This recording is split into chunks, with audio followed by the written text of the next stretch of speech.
قصص الانبیاء میں آج ہم حضرت ہود علیہ السلام کے بارے میں بات کریں گے۔ ہود علیہ السلام کی جب ہم بات کریں گے تو ہم اس میں دو باتیں کریں گے۔ ایک تو قوم عاد کی بات کریں گے اور اسی میں ہم شداد کی بھی بات کریں گے۔ تو ہوا کچھ یوں کہ اللہ تعالیٰ نے حضرت ہود علیہ السلام کو قوم عاد میں بھیجا۔ قوم عاد دراز قد اور چوڑے جسم کی اور نہایت خوفناک تھی۔ قوم عاد میں سب سے لمبا فرد 10 فٹ کا اور سب سے چھوٹا 6 فٹ کا تھا۔ قوم عاد پتھر کو تراش کر پہاڑوں میں مکان بناتے اور بتوں کو پوجتے تھے۔ ساری قوم نے حضرت ہود علیہ السلام سے کہا، اے ہود، ہم تیرے اللہ کو ہرگز نہیں مانیں گے۔ اگر تو ہم کو ڈراتا ہے تو کم از کم ہمیں اپنے اللہ کو تو دکھا کہ وہ کیسا ہے جو ہم پر عذاب لائے گا، اور اگر تو نے ہمیں اپنے اللہ کو نہ دکھایا تو پھر ہم تجھے ضرور مار ڈالیں گے۔ یہ باتیں سن کر حضرت ہود علیہ السلام نے اللہ تعالیٰ کی بارگاہ میں درخواست کی اور کہا، الہی مجھے ان کے ظلم سے بچا، کیونکہ مجھ میں ان سے لڑنے کی طاقت نہیں، شاید یہ لوگ مجھے مار ڈالیں گے۔ قوم عاد کے سردار کا نام عاد تھا۔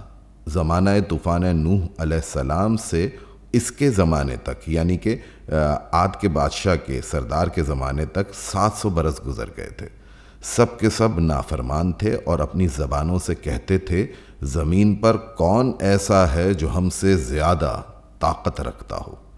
اللہ تعالیٰ کی طرف سے حکم ہوا، اے ہود، وہ 70 آدمی جو تجھ پر ایمان لائے ہیں ان کو اپنے ساتھ لے کر پہاڑ پر چلے جاؤ۔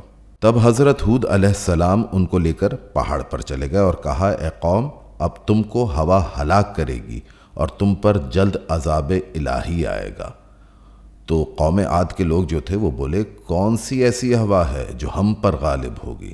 تب اللہ تعالیٰ نے حضرت ہود علیہ السلام سے فرمایا، اپنی قوم سے کہو، اے میری قوم، اپنے رب سے اپنے گناہ بخشواؤ اور اس کی طرف لوٹ آؤ تاکہ وہ تم پر آسمان سے بارش برسائے اور تم کو زیادہ سے زیادہ دے، اور یہ کہ تم گناہوں کی طرف واپس نہیں لوٹو گے۔ کافروں نے کہا، ہم توبہ نہیں کریں گے اور نہ ہم تم کو اس کا رسول تسلیم کریں گے۔ اس پر ہوا سیاہ بادل کی طرح پہاڑ کی طرف نکل آئی۔ اس ہوا کو دیکھ کر قوم عاد بہت خوش ہونے لگی اور کہنے لگی، یہ ابر ہے، ہم پر ضرور برسے گا۔ حضرت ہود علیہ السلام نے فرمایا، یہ وہ ہوا ہے جس میں دکھ و تکلیف کی مار ہے۔ اے کافرو، ذرا صبر کرو، اللہ تعالیٰ کی طرف سے تم پر دردناک عذاب پہنچنے والا ہے۔ اس خبر کو سن کر تقریباً 7 لاکھ مرد 3 پہاڑوں کے دامن میں جا رہے، جہاں ایک طرف سے بھی ہوا کا راستہ نہ تھا، اور سب آپس میں ایک دوسرے کا ہاتھ پکڑ کر اور اپنے پاؤں کو گھٹنوں تک زمین میں گاڑ کر بیٹھے تھے اور یہ کہتے تھے، ہماری طرف تو پہاڑ ہے اور ایک جانب ہم سب ہیں، دیکھتے ہیں کہ کون سی ہوا ہے جو ہمارے بیچ سے گزرتی ہے اور ہم پر کس طرح زور دکھا سکتی ہے۔ جب تکبر کرنے والوں نے اپنی طاقت کے زوم میں غرور کیا تو اچانک بادل کی گرج کی آواز آئی اور ہوا نے اس قدر زور دکھایا کہ مکانات اور محل سب کو جڑ سے اکھاڑ کر پھینک دیا اور تمام عمارتیں برباد ہو گئیں اور ان کے سامنے آ گئیں تاکہ وہ عبرت پکڑیں۔ پھر لوگ پتھر، دھول، مٹی میں 1 برس تک پڑے روتے رہے اور ان کے رونے کی آواز بھیانک تھی۔ حضرت ہود علیہ السلام زمین پر ایک لکیر کھینچ کر مومنوں کو اس کے اندر لے گئے۔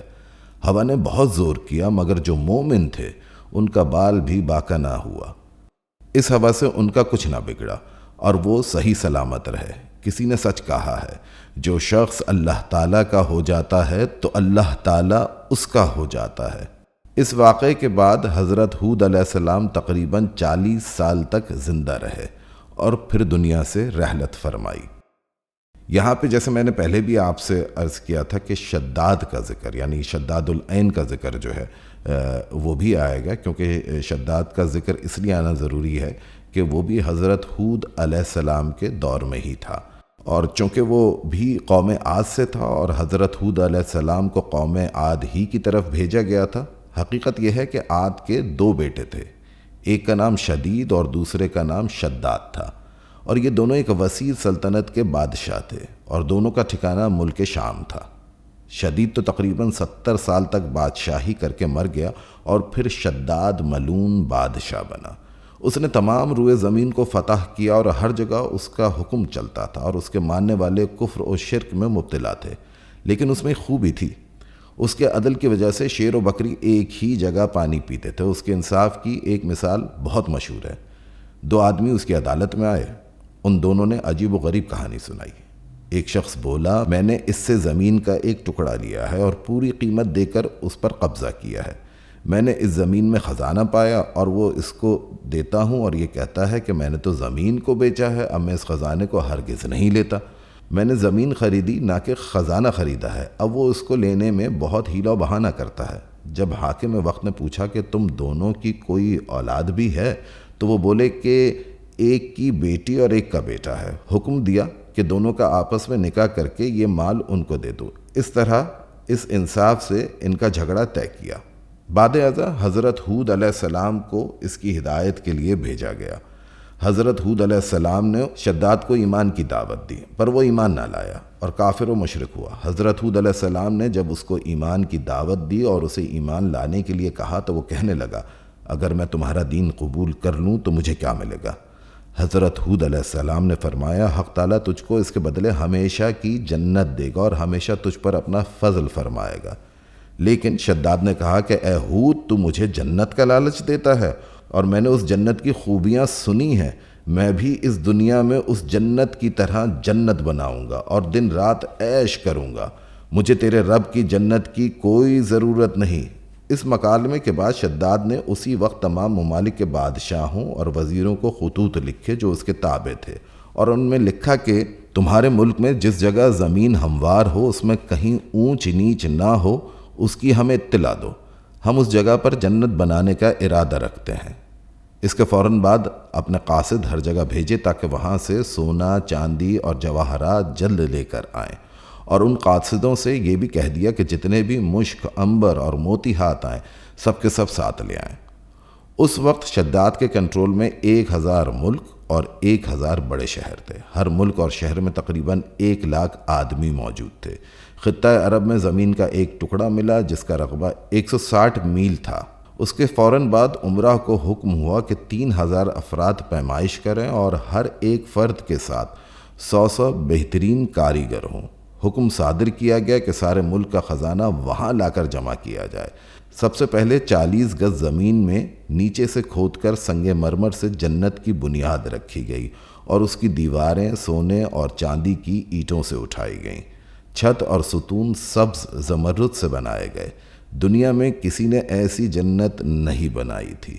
اس جنت میں نصف سونے اور نصف چاندی کے درخت بنائے گئے تھے اور ان درختوں کی پتیاں سبز زمرد سے جڑی تھیں اور اس کی ڈالیاں سرخ یاقوت کی تھیں، اور ان درختوں پر مختلف نوع اقسام کے میوے لگائے گئے، اور مٹی کی جگہ مشک و عنبر اور زعفران استعمال کیے گئے، اور اس کے صحن میں پتھر کے بجائے موتی اور مونگا ڈالے گئے، اور اس میں بہترین دودھ، شراب اور شہد کی نہریں جاری کی گئیں، اور جنت کے دروازے پر 4 میدان بنائے گئے اور ان میں میوے دار درخت لگائے گئے، اور ہر میدان میں 1 لاکھ کرسیاں سونے اور چاندی کی رکھی گئی تھیں، اور ہر کرسی کے سامنے 1000 پلیٹوں میں جملہ اقسام کی نعمتیں رکھی گئی تھیں۔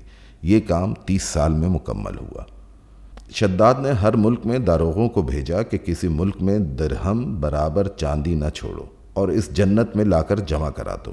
آخر نوبت یہاں تک پہنچی کہ ایک بوڑھی عورت کی غریب مسکین بیٹی کے گلوبند میں 1 درہم چاندی کا تھا۔ ظالموں نے اسے بھی نہ چھوڑا۔ آخر وہ لڑکی رو پیٹ کر کہنے لگی، میں غریب فقیرنی ہوں، میرے پاس سوائے 1 درہم چاندی کے اور کچھ نہیں ہے، لہٰذا یہ 1 درہم مجھ کو بخش دو۔ مگر انہوں نے کچھ نہیں سنا۔ تب اس غریب نے اللہ تعالیٰ کی بارگاہ میں فریاد کی، یا الہی تو اس کا انصاف کر، اس ظالم کے شر سے مظلوم کو بچا۔ آخر اس کی فریاد مالک حقیقی کے دربار میں قبول ہوئی۔ شداد نے سارے ملک کے خوبصورت و حسین لڑکے اور لڑکیاں دیکھ کر دمشق شام میں اپنے مکان میں جمع کیے تاکہ یہ حور و غلما اس کی جنت میں اس کی خدمت میں پیش رہیں۔ مکمل 10 برس تک وہ کافر شداد ارادہ کرتا رہا کہ جنت کو جا کر دیکھے، لیکن اللہ تعالیٰ کو منظور نہ تھا کہ وہ اپنی بنائی ہوئی جنت میں جائے۔ ایک روز 200 غلام لے کر جنت کو دیکھنے گیا۔ جب وہ جنت کے نزدیک پہنچا تو اس نے اپنے غلاموں کو چاروں میدانوں میں بھیجا اور ایک غلام کو ساتھ لے کر چاہا کہ جنت میں جائے۔ وہیں جنت کے دروازے پر ایک شخص کو کھڑا ہوا دیکھا۔ شداد نے پوچھا، تو کون ہے؟ اس شخص نے جواب دیا، میں موت کا فرشتہ ہوں۔ شداد نے کہا، تو یہاں کیوں آیا ہے؟ موت کے فرشتے نے جواب دیا، میں تیری جان قبض کرنے آیا ہوں۔ شداد نے اس سے کہا، تو مجھے مہلت دے تاکہ میں اپنی بنوائی ہوئی جنت کو دیکھ لوں۔ موت کے فرشتے نے کہا کہ اللہ تعالیٰ کا حکم نہیں کہ تو اپنی بنوائی ہوئی جنت میں جائے، کیونکہ تجھ کو دوزخ میں جانا ہے۔ پھر شداد نے کہا، چھوڑتا ہے کہ میں گھوڑے سے اتروں؟ موت کے فرشتے نے کہا، نہیں۔ تب اسی حالت میں شداد کا ایک پاؤں گھوڑے کی رکاب میں رہا اور دوسرا پاؤں جنت کے دروازے میں تھا کہ اس کی جان قبض کر لی گئی۔ وہ مردود اپنی بنوائی ہوئی جنت دیکھے بغیر دوزخی ہوا، اور ایک فرشتے نے آسمان سے ایک ایسی زوردار چیخ ماری کہ جس کی آواز سے شداد کے سب ساتھی ہلاک ہو گئے اور ایک لقمہ بھی کھانے کی مہلت نہ ملی۔ اس وقت نہ مال رہا نہ ملک، ادنا و اعلیٰ، فقیر و امیر سب غارت ہو گئے اور وہ سب دوزخی ہو گئے۔ شداد کی جنت کو زمین کے نیچے دبا دیا گیا اور قیامت تک کے لیے عبرت کا نشان بنا کر رکھ دیا گیا۔ بعد ازاں اللہ تعالیٰ نے حضرت صالح علیہ السلام کو قوم سمود کی طرف رسول بنا کر بھیجا۔ تو آئندہ ایپیسوڈ میں، آنے والی ایپیسوڈ میں ہم بات کریں گے قصص الانبیاء میں حضرت صالح علیہ السلام کی۔ تب تک کے لیے اجازت دیجیے، اللہ حافظ۔